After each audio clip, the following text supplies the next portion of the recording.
Kalian itu harus melayani rakyat.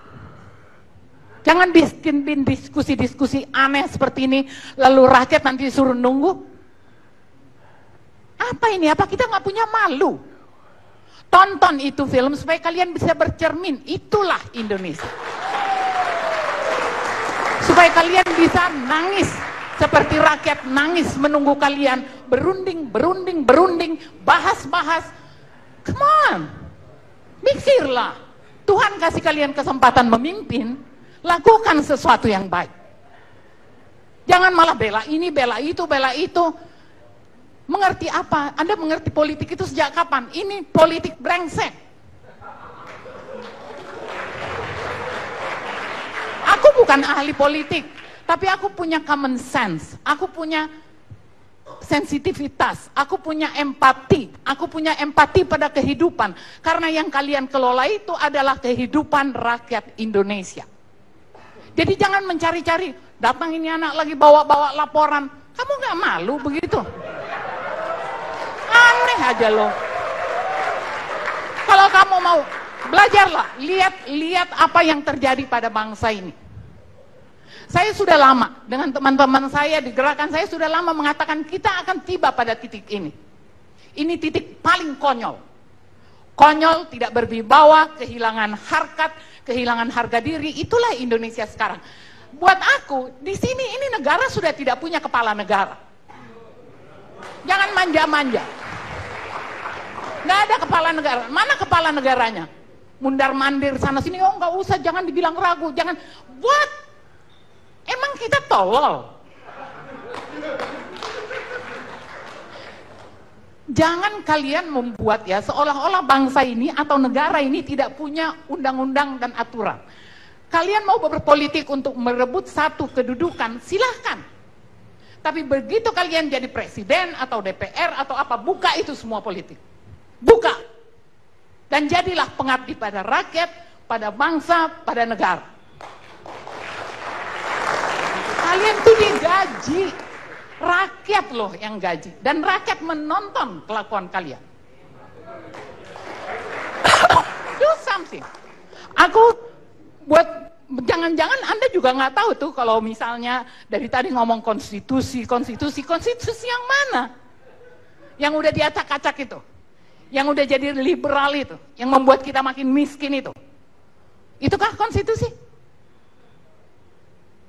Kalau nggak ada gerakan yang kuat dan keras ya, terutama kepada DPR, jangan main-main. DPR itu juga, ini juga presiden ini aneh banget. Ya, DPR itu kontrol, bukan musuh. Jadi kalau DPR menegur, ya harus dia dengar. Nggak, jangan dibuat, ini kan suasananya semua politik, ya kan? Karena ketakutan politik. Tinggalkan politik. Sekarang zamannya bekerja. Udah jadi presiden, kerja. Jangan panggil-panggil apa saingannya Megawati lah. Kenapa nggak? Mana si Megawati? Coba. Loh, mana? Kan kita semua mendengar, mulai dari media resmi sampai ke warung kopi, kita udah tahu bahwa kebingungan presiden kita ini karena ada partai-partai pengusung dan pendukungnya. Oke, sekarang kemana Megawati? Emang kita gaji Megawati buat nakut-nakutin Jokowi? Mana itu siapa? Surya Paloh. Ayo muncul keperlukan, jangan berada di belakang. Jangan-jangan ini fitnah, jangan-jangan bukan Megawati yang nunggangin, memang jangan-jangan emang Jokowinya aja nggak bisa, ya kan? Jadi ngomong, ini negara milik kita bersama, bukan milik satu orang. Jangan ada yang merasa dirinya berhak mengatur-ngatur presiden yang udah ditetapkan. Gue suka atau tidak suka dia presiden. Jangan diganggu-ganggu. Suruh dia membuktikan dia mampu atau tidak. Kalau hari ini menurut saya, kita tidak punya kepala negara. Nah, apakah kepala negara ini karena dia tidak mampu atau dibuat tidak mampu oleh penunggang-penunggangnya? Aku nggak ngerti. Tapi yang pasti ini negara dalam bahaya. Kalau ini terus-menerus seperti ini, bangsa ini dalam bahaya. Mau sampai kapan? Setiap detik yang kita tinggalkan, itu ada nilai rupiahnya. Kalian kan ada ahli ekonomi, ahli berhitung. Aku aja cuman seniman, aku bisa mengerti apa yang tidak bergerak. Ya kan? Jadi kalau buat saya, memang ini adalah momentum. Kita harus pakai momentum ini untuk mengubah cara kita melihat bangsa ini dan menghargai bangsa ini. Buat aku nggak penting kok pra-peradilan. Si BG sendiri ngomong kok.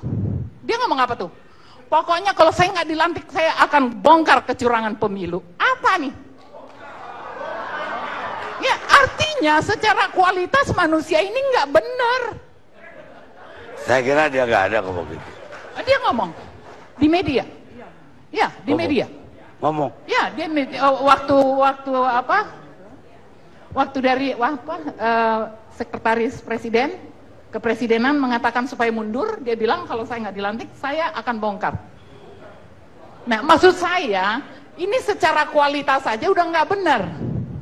Padahal dia bagian dari pilpres, ya kan? Jadi kalau betul ada kecurangan, dia juga bagian dari situ. Giliran kebutuhannya tidak mau dicopot, terus dia ngancam. Sebenarnya Tuhan lagi bekerja. Tidak perlu pra-peradilan. Mulutnya sendiri membuka bahwa dia tidak layak jadi Kapolri. Mulutnya sendiri. Jadi kalau aku mungkin ini mau saya tutup aja, daripada saya agak stres nih gue. Tadi aku udah panggil Megawati ya, udah. Oke, jadi kalau saya sih menghimbau ya, kembali ke film tadi, tolong ditonton supaya kita melihat bagaimana buruknya bangsa ini. Dan itu hasil kita. Setelah reformasi apa sih yang didapat oleh rakyat? Jangan ngomonglah tentang pemilihan apa tuh namanya? One vote apa itu sebagai sebuah kebanggaan kemajuan, enggak. Hak demokrasi rakyat itu adalah hidup, dikasih lapangan kerja. Jangan tahu-tahu dikasih kartu terus baris-baris di depan kantor pos, itu bukan. Itu bukan hak demokrasi. Mereka jadi pengemis, padahal mereka yang bayar kalian. Itu yang terjadi. Jadi kalau buat aku ini harus ada revolusi. Itu kaum pergerakan tuh bergeraklah, jangan cuma ngancam-ngancam. Saya kira ini malam yang paling Ibu Ratna ini darahnya paling tinggi malam ini. Kita rehat sejenak.